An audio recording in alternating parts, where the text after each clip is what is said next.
आदेश आदेश गीता ज्ञान का भाग 71वां अध्याय 4 श्लोक संख्या 12, 13 और 14। भगवान श्री कृष्ण ने अवतार के बाद भी बड़ी बात समझाई कि मनुष्य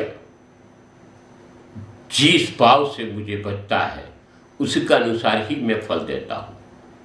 ये भी कहा कि मेरे शरणागत को जन्म मरण के बंधन से मुक्ति मिलती है। ये पुनरपि जन्मम पुनरपि मरणम से मुक्त होके दिव्य लोक को प्राप्त होता है। ये सब समझाने लायक बातें हैं। हर समय प्रभु में रहना और उनका ही अनुसरण करने के लिए एक ही भावना रखनी कि जो कुछ है वो ईश्वर का है, मेरा कुछ नहीं है। जो परिस्थिति को निर्माण होता है वो भी ईश्वर कृपा से होती है और इनकी बदौलत ही होती है।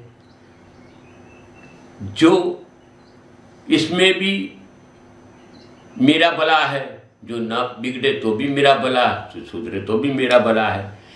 तभी आगे क्या कहते हैं कृष्ण भगवान, ये समझने लायक बात है। 12वें श्लोक में बोलते हैं, इस संसार में मनुष्य फल की इच्छा से यज्ञ करता है, फल की प्राप्ति के लिए वो देवताओं की पूजा करता है। उन मनुष्य को कर्म के फल इसी संसार में निश्चित रूप से मिलता है और श्रीधर ही प्राप्त होता है। 13वें श्लोक में बोलते हैं, प्रकृति के 3 गुण हैं, सत्व रज तम, के साधारण कर्म के आचार विभाग में मेरे द्वारा रचा गया 4 प्रकार के वर्ण की बात की है, ब्रह्म वैश्य क्षत्रिय और शूद्र। इस प्रकार मानव समाज की कभी भी न बदलने वाली व्यवस्था का कर्ता भी मैं हूँ। तू मुझे फिर भी अकर्ता समझ। कर्म के फल में मेरी आसक्ति न होने के कारण कर्म मेरे लिए बंधन उत्पन्न नहीं कर पाता। इस प्रकार से जो मुझे जान लेता है उस मनुष्य कर्म भी उनके लिए ही बंधन उत्पन्न नहीं कर पाता, क्योंकि वो मेरे में ही रहता है, मेरा होके कर्म करता है। मनुष्य को एक प्रकार से वरदान है कि वो एक के बाद एक नवीन कार्य करे और कर्म से ही सिद्ध प्राप्त करता है। इसी प्रकार इसके वश मनुष्य जानता है कि कुछ करने के लिए कुछ बल चाहिए, आत्मबल चाहिए, वो प्रभु से मिलता है। मगर एक चीज भी याद रखनी जरूर है, ग्रह बदल गए, मेरा सब कुछ अच्छा हो गया तो मैं कुछ करूँगा ही नहीं तो कुछ पाऊंगा कैसे। नौकरी करोगे, धंधा करोगे, रोजगार करोगे, इत्यादि कर्म होगा तभी संसार चलता है। उसी प्रकार भगवान की प्राप्ति के लिए भी जप तप ध्यान समाधि इत्यादि जरूरी है। जो चीज संसार के उद्देश्य से प्राप्त होती है वो नाशवंत है और क्षम्य के अनुसार करवट भी बदलती है, मगर परमात्मा के प्राप्त करने हेतु किए गए कर्म की कभी भी नाश नहीं होते हैं।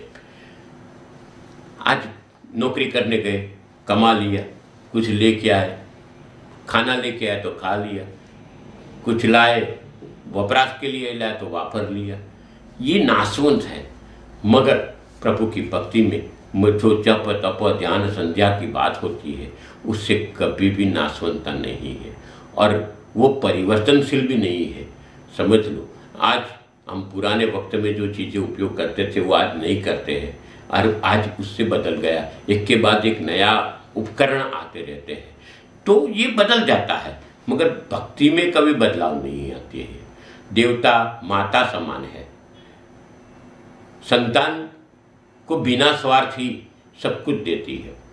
मगर यहाँ एक प्रश्न ये, परमात्मा हमारी दानत के अनुसार परोसता है।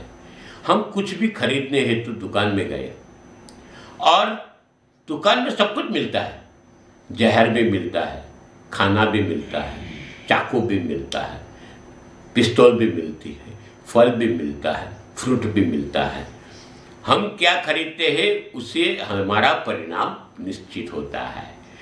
शक्तिवर्धक होने के लिए हम फल फ्रूट लेंगे, हानिकारक की बात आती है तो हम कुछ हथियार लेंगे। यहाँ एक है, सबके इन अनुसार ही परिणाम देता हूँ ऐसा कहा, यानी हमारी जो दानत है उसी के आधारित हमें फल प्राप्त होता है, वो पक्का हो गया है। आज यहाँ गीता के माध्यम से बहुत ही एक उम्दा बात कही गई है। मनुस्मृति में वर्ण व्यवस्था की बात है। लोग बहुत कहते हैं, पर न वर्ण व्यवस्था क्या है, वो हकीकत क्या है, इसका मतलब क्या है, कोई समझने को तैयार नहीं है। 13वें श्लोक के माध्यम से भगवान कृष्ण ने समझाया कि पूर्व जन्म में किए गए कर्मों के आधारित ज्यादा कम भाव से हमारी उत्पत्ति होती है, और उसी के मद्देनजर करते हुए हमारे शास्त्र में इन 4 वर्णों में हमें बांटा गया है, ब्रह्म, वैश्य, क्षत्रिय और शूद्र। भगवान ने देव में भी ये 4 वर्ण रखे हैं। ये बात समझने के लिए अभी माहौल नहीं है, मनुष्य के लिए नहीं, ये प्राणी मात्र के लिए 4 वर्ण की बात की है। जैसे कबूतर इत्यादि जो पक्षी होते हैं, जो सिर्फ सात्विक आहार ही लेते हैं, वो ब्रह्म में जाते हैं। बाज इत्यादि क्षत्रिय जो है वो हिंसक प्रकार के पशु पक्षी है, वो क्षत्रिय में आते हैं। समड़ी इत्यादि वैश्य में आते हैं, और कौवा इत्यादि जो होते हैं वो शूद्र में आते हैं।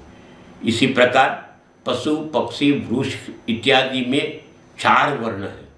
जैसे पीपल में ब्रह्म है, नीम में क्षत्रिय है, इमली में वैश्य है, बबूल के वृक्ष में जैसे कंटक वाले हैं वो शूद्र है। ये समझना जरूरी है। मगर हम पकड़ लेते हैं वर्ण व्यवस्था को। चलो मनुष्य के वर्णों की भी बात करें। यहाँ भगवान कहते हैं कि ये वर्ण व्यवस्था में ये कहा गया कि मनुष्य जन्म लेता है वर्ण व्यवस्था में। इसका मतलब ये होता है ये भगवान के, हम सब भगवान के अंश हैं। हर एक वर्ण भगवान का अंश है, चाहे कोई भी वर्ण व्यवस्था में आता हो। तुलसीदास ने कहा है, सिया राम में सब जग जानी, करमु प्रणाम जोरी जुग पानी।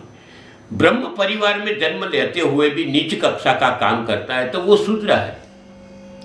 शूद्र परिवार में जन्म लेता है और उच्च प्रकार के काम करते तो वो ब्रह्म है। संत रविदास, संत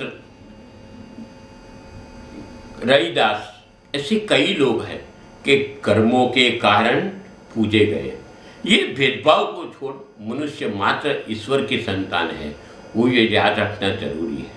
वेद पुराण से लेके जितने भी ग्रंथ हैं, इसमें एक ही चीज लिखी है, मनुष्य कभी भी नर नारी मादा ज्ञाति के आधारित बात नहीं की। हर चीज में लिखा है मनुष्य को ये करना चाहिए, मनुष्य को ये करना चाहिए, नर को ये करना चाहिए, नारी को ये करना चाहिए, किसी बालक को ये करना चाहिए। ऐसा कोई भेदभाव नहीं रखा है। मुख्य विप्र को ये करना चाहिए, यानी ब्राह्मण को ये करना चाहिए, वैश्य को ये करना चाहिए, शूद्र को ये करना चाहिए, ऐसा कभी भी नहीं लिखा है। सिर्फ हर एक बात को मनुष्य करके ही लिखा है। यानी भगवान की नज़र में हम सब एक है, तो भगवान की नज़र में एक है तो हमें मानने में क्या तकलीफ है। परमात्मा सब कुछ करते हैं, वो जीव मात्र के लिए करते हैं, जन्म मृत्यु संचलन इत्यादि।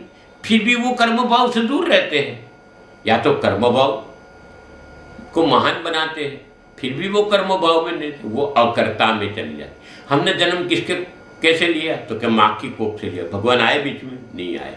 हमारा शरीर कैसे शांत हो गया, तो कोई कारण से शांत हो गया।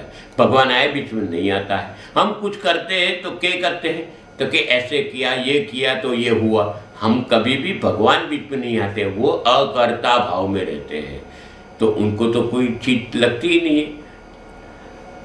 मगर संसार में काम करते हुए भी कर्ता भाव से दूर रहना यही सिखाता है। प्रभु प्राप्ति के मार्ग इसी से खुलता है। मगर बात यहाँ आती है कि हम लोभ, माया, आकर्षण, वासना जैसी बाबतों में खुद को फंसा लेते हैं। हकीकत में इन सबसे दूर रखने की, आसक्ति बिना कर्म करना और कर्ता भाव को देना जरूरी है। हमें जो कुछ भी प्राप्त होता है वो सब ईश्वर का ही है, और ईश्वर का है तो ईश्वर के लिए ही उपयोग करना है। मैं भी ईश्वर का हूँ और मेरे को भी, मेरी जात को ईश्वर को ही समर्पित करना है। तो ये समझने के लिए हमारे मगज को खुला रखना पड़ेगा। सदगुरु, ऋषि, मुनि, तपस्वी सब समझाते हैं, पर समझ आए तो न, हमको समझ आए तो हमारा बेड़ा पार हो जाए। मगर बात यहाँ होती है कि हमारी संकुचितता, हमारी बातें हमको बहुत ही क्षीण बना देती है, और हम जिस प्रकार खुलना चाहिए इस प्रकार खुलते नहीं है। ये समझना बहुत जरूरी है।